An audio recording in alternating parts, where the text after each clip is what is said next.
नमस्कार, मैं अमित कुमार आपके लिए फिर से एक वीडियो लेके आया हूँ।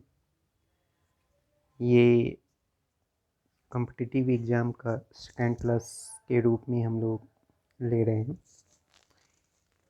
इसमें हम लोग कुछ प्रश्नों को देखेंगे जो कि आपके कॉम्पिटिटिव एग्ज़ाम से जुड़े हुए होंगे और आपको कॉम्पिटिटिव एग्ज़ाम के लिए बहुत ही मददगार। चलिए इसकी शुरुआत हम लोग करते हैं। Absolute value of any integer और मॉडुलस होता क्या है, जैसे कि यदि आपको दिया हुआ है मॉडुलस एक्स, तो इसका वैल्यू जो होगा एब्सोल्यूट वैल्यू वो क्या होगा। तो इस केस में इसका जो वैल्यू होगा वो प्लस एक्स भी हो सकता है और माइनस एक्स भी हो सकता है। इसमें कंडीशन है ना, कि प्लस एक्स कब होंगे और माइनस एक्स कब होंगे। जैसे कि प्लस एक्स होंगे इफ़ एक्स ग्रेटर देन और इक्वल टू 0 होंगे, है ना। तब इस केस में वैल्यू आपका प्लस एक्स होगा। अगर यदि एक्स जो है वो लेस देन और इक्वल टू 0 होंगे, तो इस केस में आपका जो वैल्यू होगा वो मॉडुलस का माइनस एक्स होंगे। ठीक है, तो जैसे कि एक एग्जांपल हम लोग लेते हैं। एग्जांपल में आपको दिया हुआ है मॉडुलस एक्स माइनस 2 मान लेते हैं, इज इक्वल टू आपको दिया हुआ है 5, है ना। तो आपको बताना है कि x का वैल्यू जो है वो क्या होगा। तो हम लोग जानते हैं ये x का वैल्यू जो है वो प्लस में भी देता है और माइनस में भी देता है ना। तो एक बार आप इसको इक्वल टू प्लस करके चलिए, तो x इज इक्वल टू आपका कितना आएगा 7, है ना। x minus 2 is equal to 5 लेके चलते हैं, तो x इज इक्वल टू कितना आएगा 7। और दूसरी बार इसका जो है माइनस लेके चलिए, है ना। यहाँ पे तो x चूँकि आपको दिया हुआ है ये 0 से बड़ा है ना। क्यों? क्योंकि इसमें आपका 2 घटना है और ये प्लस वैल्यू देना है, इसलिए अब आपका यदि कंडीशन 0 से छोटा होगा, एक बार माइनस एक्स लेके चलिए, दैट मीन्स ये आपका हो गया कितना -5 लेके चलिए, तो ये x का वैल्यू जो आपका आएगा वो कितना आएगा -3 आएगा, है ना। तो इस मॉडुलस का जो वैल्यू आपका हो गया वो कितना हो गया -3 और 7, ये आपका वैल्यू हो गया। ठीक है, समझ में आया। तो absolute value of any integer और मॉडुलस निकालने के लिए हम लोग इस तरह से उसको सॉल्व करते हैं। ठीक है, चलिए अब हम लोग आगे चलते हैं। आगे हम लोग चलते हैं जिसमें आपको हम बताएंगे कि किसी भी दो इंटीजर आपको दिया हुआ हो तो उसका एचसीएफ हम लोग कैसे फाइंड करेंगे। मान लीजिए कि एचसीएफ आपको पता लगाना है 120 का और 180 का, इसका आपको एचसीएफ फाइंड करना है। तो एचसीएफ फाइंड करने के लिए हम लोग दो तरीके से एचसीएफ फाइंड कर सकते हैं, एक फैक्टराइजेशन मेथड और दूसरा डिवीजन मेथड। यहाँ पे हम आपको 3 मेथड का बताएंगे। ठीक है, तो फर्स्ट मेथड में हम लोग जानते हैं फैक्टराइजेशन मेथड। तो फैक्टराइजेशन मेथड में हम लोग क्या करेंगे कि इसका फैक्टर हम लोग तोड़ेंगे। तो 120 का फैक्टर तोड़ेंगे। फर्स्ट आपका 2 बार में ये आपका हो गया 60, फिर 2 बार में ये आपका हो गया 30, है ना। फिर आपका 2 बार में ये आपका हो गया 15, फिर आपका 3, ये आपका हो गया 5। तो ये टोटल फैक्टर आपका टूट गया, है ना, जिसमें आपको मिला है 2 2 2 3 5। फिर 180 का फैक्टर आप तोड़िए, 2 बार में ये आपका 90, फिर 2 से ये आपका हो गया 45, फिर 3 से ये आपका हो गया 15, फिर 3 से ये आपका हो गया 5। तो दोनों का फैक्टर टूट गया। अब हम लोग देखेंगे जो एचसीएफ हम लोग फाइंड करेंगे तो दोनों का कॉमन क्या होगा। दोनों में कॉमन आपका ये दो, तो 1 2 लिखना है, फिर ये दो, फिर दूसरा 2 लिखना है, फिर 3 मिल रहा है तो 3 और 3, 1 गुने 3 करेंगे, फिर 5 मिल रहा है 5 5, तो ये 5 हो गया। तो जो मिल रहा है वो आपका एचसीएफ हो गया। तो ये आपका हो गया 2 दूनी 4, 4 तिया 12 और 12 पची 60। तो एचसीएफ आपका हो गया 60।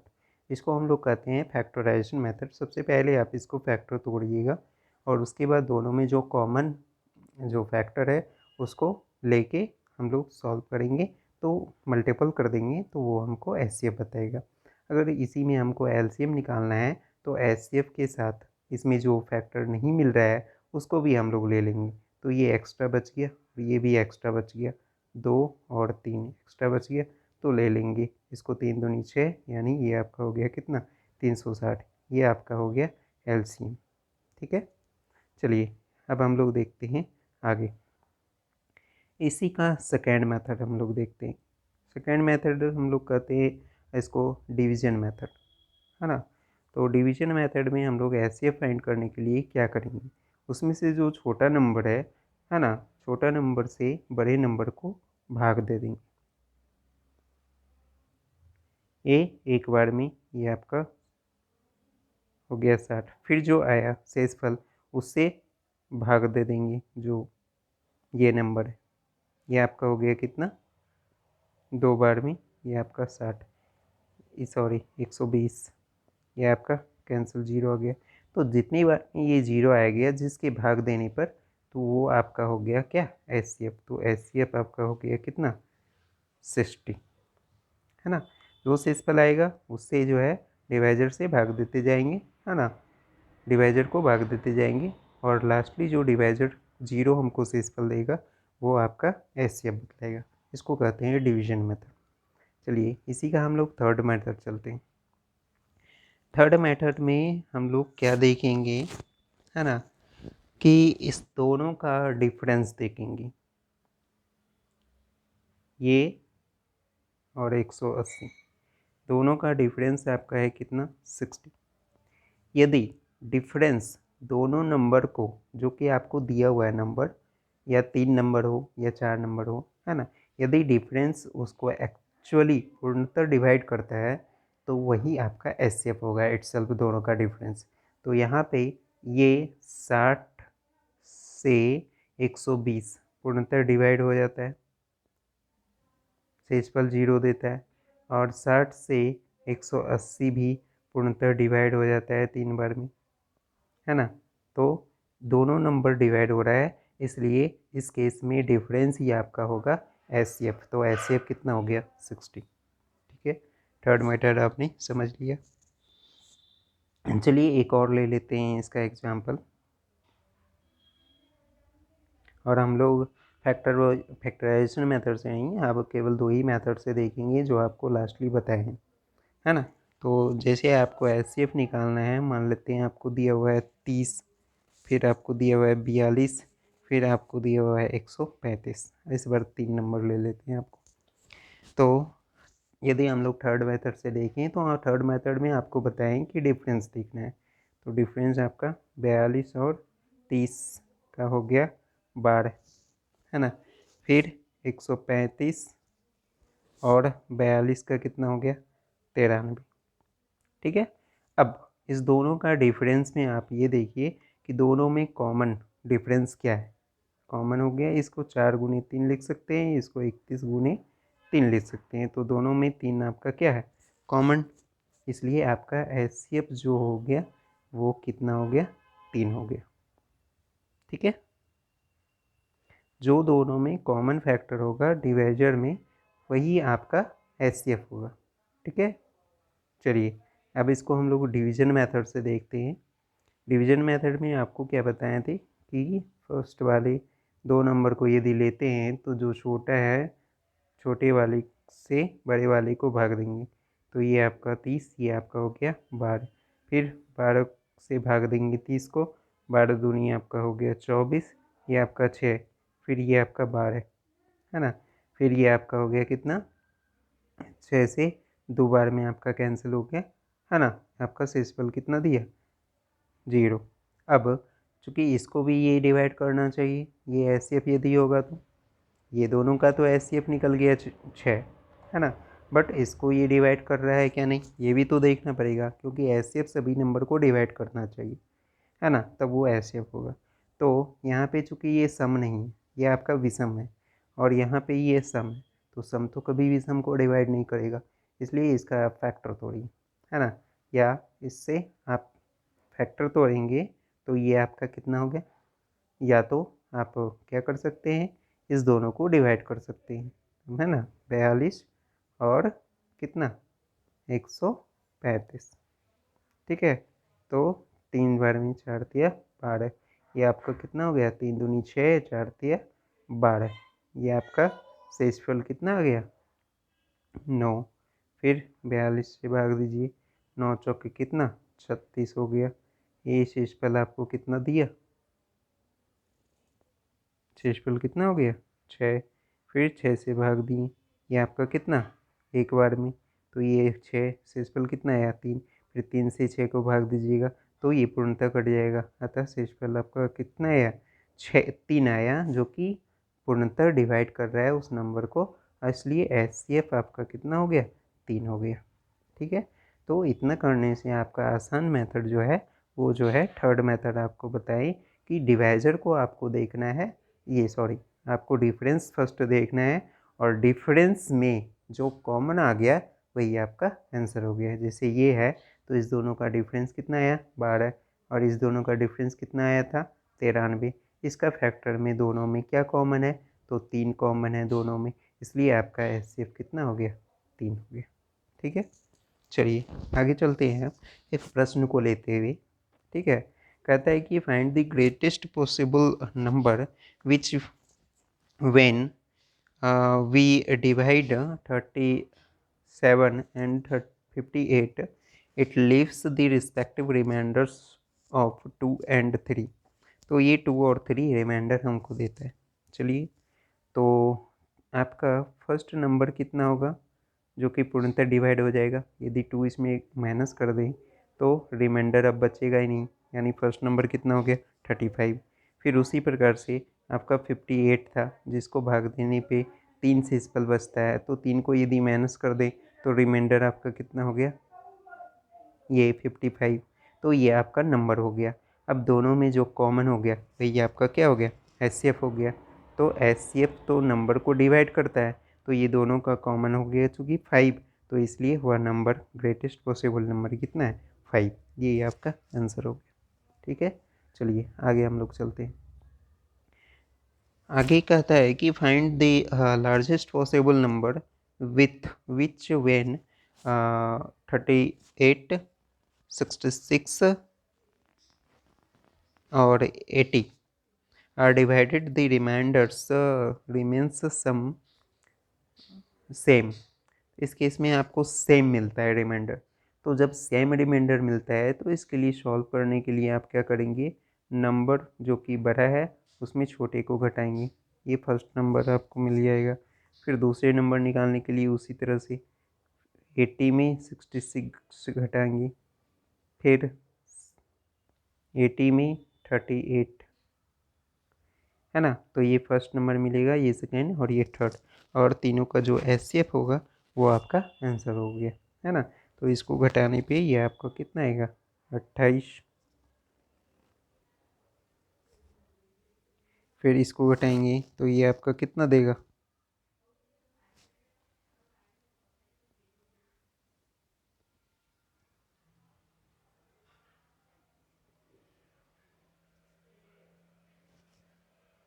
है ना, इसको घटाने पे ये आपका कितना आ जाएगा 14, फिर इसको घटाने पे ये आपका कितना देगा 42। अब देखिए तीनों में कॉमन क्या है, ये 7 गुनी 4 लिख सकते हैं या 14 गुनी 2 लिख सकते हैं, है ना। तो तीनों में आपका जो कॉमन है, कॉमन आपका कितना है, ये 14 है, अतः एचसीएफ आपका कितना हो गया 14 हो गया। इसलिए द लार्जेस्ट पॉसिबल नंबर जिससे हम लोग डिवाइड करेंगे, है ना, इस तीनों नंबर को, वो आपका कितना हो गया 14, जो कि इससे डिवाइड करने पे आपको रिमाइंडर देगा कितना, फर्स्ट केस में, सेकेंड केस में और थर्ड केस में, तीनों केस में सेम रिमाइंडर देगा, ठीक है। इस तरीके से ऐसे प्रश्न को हम लोग सॉल्व करेंगे। चलिए अब हम लोग थर्ड प्रश्न को देखते हैं। कहता है the least possible number of 3 digit when successively divide 2 5 4 3 gives reminder such as. इस तरह से हमको रिमाइंडर देता है। तो चलिए इसके लिए आपको जो है ये बेस्ट ट्रिक्स जो है वो क्या है। तो फर्स्ट आपको दिया हुआ है 2 है ना, 5 4 और 3 से डिवाइड करना है। तो आपका बचता है 1, फिर 1, फिर 3 और फिर 1, ये बचता है। देखिए हमको करना क्या है, फर्स्ट इसको मल्टीपल करना है, इसको ऐड करना है ना, या इसको छोड़ दीजिए, इसको नहीं, इसको मल्टीपल करना है, इसको ऐड करना है, फिर इसको मल्टीपल करना है, फिर इसको ऐड करना है ना, फिर इसको मल्टीपल करना है और इसको अंततः ऐड करना है। चलिए तो 4 गुने 1 कितना हो गया, 4 और प्लस 3 फर्स्ट है ना, इसको मल्टीपल करना है, इसको ऐड करना है। तो 4 गुने 1 4 और 3 कितना हो गया, 7। ठीक है, फिर उसी प्रकार से मल्टीपल करना है, 7 गुनी 5 प्लस 1 कितना हो गया, 35 1 36। फिर उसको है ना 36 इंटू 2 72 प्लस 1 कितना हो गया 73। ठीक है, तो ये आपको जो देगा है ना, ये आपको बतलाएगा रिमाइंडर, ये आपको बतलाएगा रिमाइंडर है ना। तो ये हो गया आपका रिमाइंडर इस केस में, कॉमन रिमाइंडर। और इसका एलसीएम कितना हो गया, फर्स्ट आपको एलसीएम निकालना है जो कि आपका कितना है 120। ठीक है, तो अब ये आपका 3 डिजिट का नंबर निकालना है ना, जिसको ये नंबर से भाग देने पे आपका सक्सेसिवली बचता है 1 1 3। तो अब आपको चूँकि लिस्ट पॉसिबल नंबर निकालना है, तो लिस्ट पॉसिबल नंबर निकालने के लिए यदि हम लोग n इज इक्वल टू माने ये आपका 120 a प्लस आपका दिया हुआ है कितना 73 शेष पद, तो ये आपका जो लिस्ट पॉसिबल नंबर हो गया। n का मान आप एक ले लीजिए, ये a का मान, तो 120 प्लस 73 193। तो ये आपका हो गया first number, list number 3 digit का। जब आप 2 5 4 3 से इसको भाग दीजिएगा तो रिमाइंडर 1 3 1 1 3 1 शेष बचेगा। चलिए अगले प्रश्न हम लोग इसी तरह से देखते हैं। कहता है कि a number when successively divided 2 3 और 5 it leaves the respective remainders 1 2 and 3. What will be the remainder if this number will be divided by 7? कहता है कि इस नंबर को 7 से डिवाइड किया जाएगा तो आपका रिमाइंडर जो है क्या बचेगा, ये आपको पता लगाना है। तो इसके लिए आपको सबसे पहले क्या करना है, पहले इसका एलसीएम निकालना है लिस्ट नंबर निकालने के लिए। तो लिस्ट नंबर निकालने के लिए एलसीएम आपका हो गया कितना 2 3 5 का एलसीएम नंबर निकालना है। तो 2 3 5 का एलसीएम हो गया आपका कितना 5 15 15 दूनी 30। तो ये पहले एलसीएम निकल गया और ये प्लस रिमाइंडर निकालने के लिए आपको बताए ही थे रिमाइंडर हम लोग कैसे निकालेंगे। तो फर्स्ट चूँकि आपको दिया हुआ है 2 3 5 और रिमाइंडर बचता है 1 2 और 3। क्या बताए थे, इसको इससे गुना करके इसको जोड़ना है, फिर इसको गुना करके इसको जोड़ना है। तो कीजिए 3 3 9 9 और प्लस 2 कितना 11 11 दूनी 22 और प्लस 1 कितना 23, तो रिमाइंडर आपका कितना हो गया 23। तो ये आपका लिस्ट नंबर जो हो गया वो 30 और प्लस 23 कितना हो गया 53।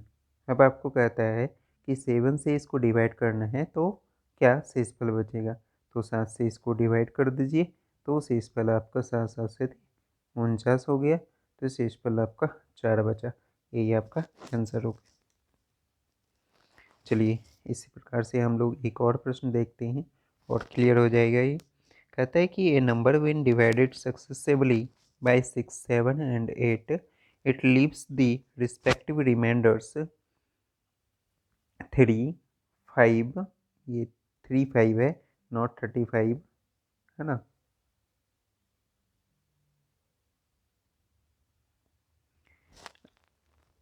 And 4। What will be the last remainder when such a least possible number is divided successively by 8 7 और 6। कहता है कि 8 7 और 6 से इसको भाग दिया जाए तो क्या रिमाइंडर बचेगा, ये आपको निकालना है। तो सबसे पहले आपको 6 7 8 और फिर क्या 3 5 और 4, इसको इससे गुना करना है, इसको जोड़ना है, फिर इसको गुना करना है, फिर इसको जोड़ना है। चलिए इसको सॉल्व कीजिए। तो 7 चौके कितना 28 प्लस 5 कितना हो गया 35, या इसको यदि डायरेक्ट भी आप लिख सकते हैं या अलग अलग कर सकते हैं, है ना। तो 7 चौके 28, 28 5 हो गया कितना 33, फिर 33 गुने 6 आपका कितना हो गया 33 गुने 6 और प्लस 3, है ना। सॉल्व कीजिए 198 प्लस 3, ये आपका हो गया 201। तो आपका रिमाइंडर कितना हो गया 201। तो आप कहता है कि इसको 8 7 और 6 से भाग देना है, तो 201 को 8 7 और 6 से भाग दीजिए, 8 से भाग दीजिएगा। तो ये आपका 8 दूनी 16 और 8 पच्चीस 40, रिमाइंडर कितना बच गया 1। फिर 7 से भाग देना है, 7 से भाग दीजिए, 7 तिया 21, रिमाइंडर आपका कितना बच गया 4। फिर आपको भाग देना है 6 से, 6 से 0 बार में रिमाइंडर कितना बचा 3। तो ये आपका हो गया रिमाइंडर 1 4 और 3। चलिए आगे हम लोग देखते हैं इस तरह के प्रश्न को। चलिए रेकरिंग डेसिमल हम लोग देखते हैं। इस तरह के प्रश्न को हम लोग सॉल्व कर लेंगे, पीछे जो हम लोग देखे थे। अब हम लोग देखेंगे रेकरिंग डेसिमल। तो रेकरिंग डेसिमल में रेकरिंग जो होता है वो जैसे कि 0 7 पे रेकरिंग है, तो 7 के रेकरिंग का अर्थ ये हो गया 7 7 7 7, ये रेगुलर आते जाएगा। तो इसको रेगुलर नहीं लिखने के कारण हम लोग इसको हटा के इसके ऊपर रेकरिंग दे देते हैं जो नंबर रिपीट हो रहा है। जैसे 0 63 63 63 रिपीट हो रहा है, तो 63 63 बार बार नहीं लिखने के से बचने के लिए ये 63 के ऊपर हम लोग रेकरिंग दे देते हैं। तो ये हो गया रेकरिंग डेसिमल। ठीक है, अब इसको हम लोग हटाएंगे कैसे वो देखते हैं। जैसे आपको दिया हुआ है, मान लेते हैं यही 0.7 पे रेकरिंग, तो 7 पे रेकरिंग रेकरिंग को हटाना है, इसको फ्रैक्शन नंबर में लाना है। तो जितने रेकरिंग है उतना 9 आपको देना है डेसिमल के उस पर, तो ये आपका हो गया 7/9। फिर इसी तरह से यदि आपको है 0 और 54 पे रेकरिंग, तो 54 दो डिजिट है रेकरिंग का, तो 2 9 डिनोमीटर में लेना है, और कितने पे है तो 54 पे। ये आपका हो गया फ्रैक्शन, इसको आप डिवाइड भी कर सकते हैं 9 से, है ना। अब यदि मान लेते हैं आपको दिया हुआ है इसमें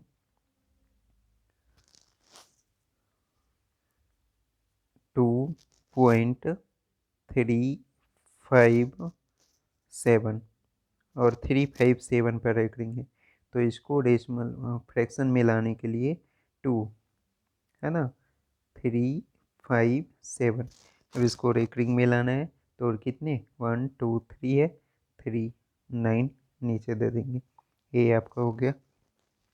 फिर यदि आपको इस तरह से दिया हुआ है डेसिमल के बाद 1 और ये 7 पर रेकरिंग है, तो इसको फर्स्ट जो डेसिमल के बाद नंबर दिया हुआ है वो लिख दीजिए, जिस पे रेकरिंग नहीं दिया हुआ है उसको घटा देना है, और कितने डिजिट पे रेकरिंग दिया हुआ है उतना 9 लिखना है, जिसमें नहीं दिया हुआ है उतना 0 लिखना है।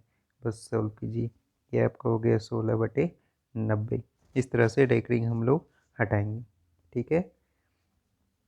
फिर यदि हम लोग देखिए एक दो एग्जाम्पल और लेते हैं हम लोग इस तरह का। जैसे मान लेते हैं आपको दिया हुआ है 0873 और इसमें आपको दिया हुआ है 73 पे मान लीजिए रेकरिंग दिया हुआ है। तो फर्स्ट आपको जो नंबर दिया हुआ है कितना, वो डेसिमल के बाद लिख दीजिए, है ना। और रेकरिंग जिस पे दिया हुआ है उसको माइनस कर देते हैं, जितने डिजिट आपका है रेकरिंग में उतना आप 9 लीजिएगा, और जिस पे रेकरिंग नहीं है उतना 0 लेना है। तो ये आपका हो गया ये 990। बस इसको सॉल्व कर देंगे, ये आपका आंसर।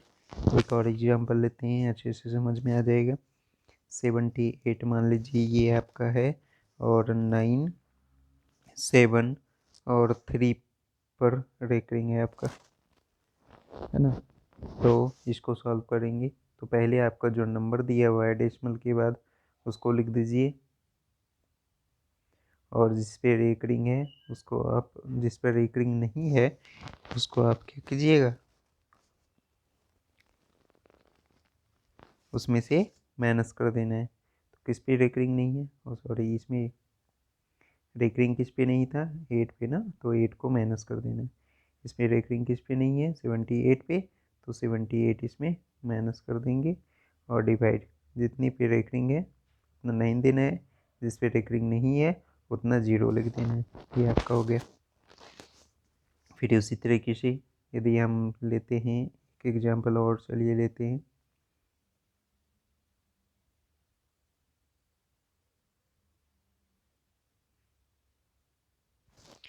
ये मान लीजिए आपको दिया हुआ है 500 और 72 पर रेकरिंग, है ना। तो जिस तरह से 5 मिक्स फ्रैक्शन में लेना है, और जितने पे रेकरिंग है वो नंबर लिखना है, और जिस पे रेकरिंग नहीं है, चूँकि 0 पे रेकरिंग नहीं है इसलिए 0 लिख दिए, और चूँकि 0 घटाने पे उतना ही आता है तो आप नहीं भी लिख सकते हैं इसको माइनस में, और जितने पे रेकरिंग है उतने नंबर 9 लिखना है, जिस पे रेकरिंग नहीं है उतना 0 लिख देना है ना। तो ये हो गया 5729900, ये आपका आंसर हो गया। तो इस तरह से हम लोग रेकरिंग को क्या करते हैं, हटाते हैं। और आपसे एक बार फिर से रिक्वेस्ट है कि हमारे चैनल को लाइक और सब्सक्राइब करते रहें, ताकि ऐसी वीडियो बनाने की उत्सुकता हमें बने रहे। चलिए आगे हम लोग देखते हैं। मान लीजिए कि आपको, है ना, निकालना है the sum of factors of natural number N if N को एक्सप्रेस किया जा रहा है इस तरीके से। तो आपको जो है इसका सम क्या होगा वो आपको बताना है।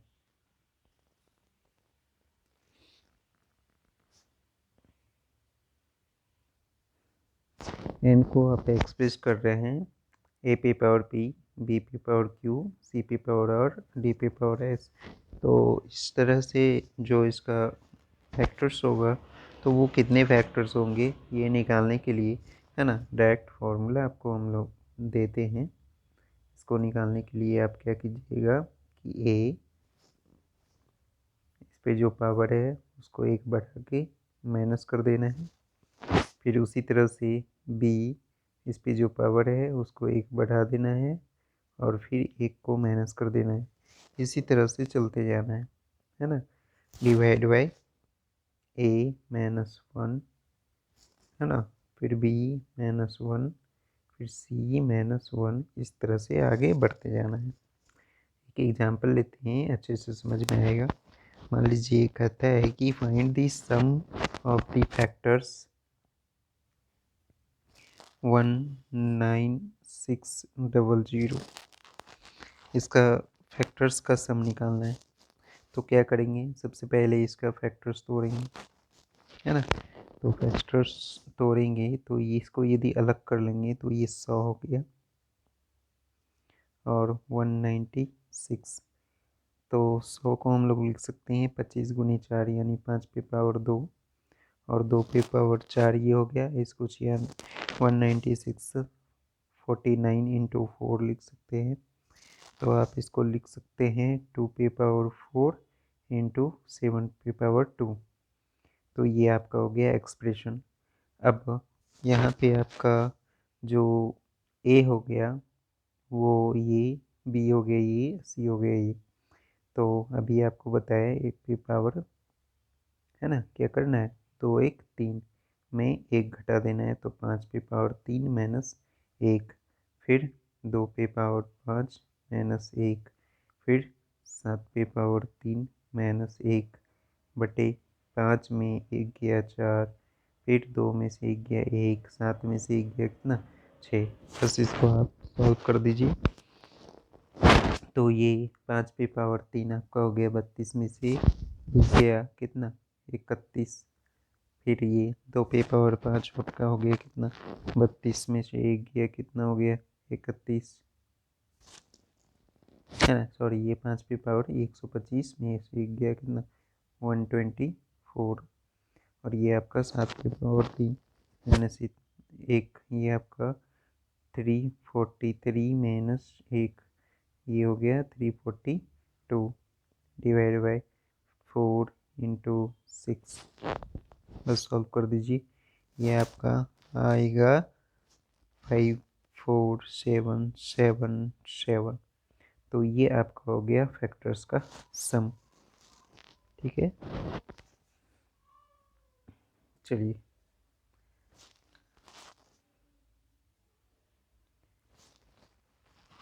एक और एग्जाम्पल हम लोग लेते हैं। मान लेते हैं कि आपको निकालना है 1520 के फैक्टर्स का सम आपको पता लगाना है।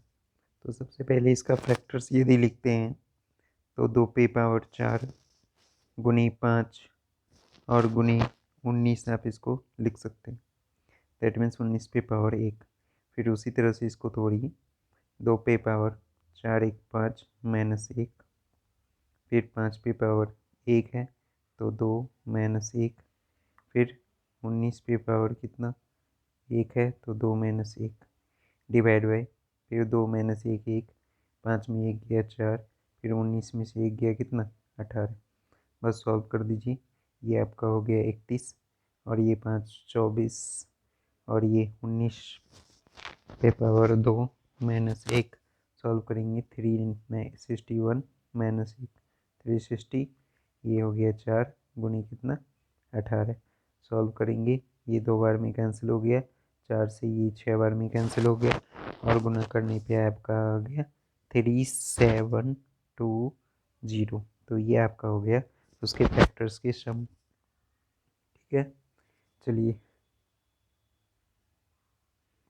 तो ये आपका रहा आज की क्लास में। आगे आने वाली क्लास में हम लोग फिर से आगे की ओर बढ़ेंगे। आज के लिए इतना ही रखते हैं और जाते जाते आपसे ये भी रिक्वेस्ट है कि आप हमारे चैनल को लाइक और सब्सक्राइब बटन पे क्लिक कर दें। आज की क्लास में बस इतना ही। मेरी तरफ से आप सभी को नमस्कार, फिर मिलेंगे।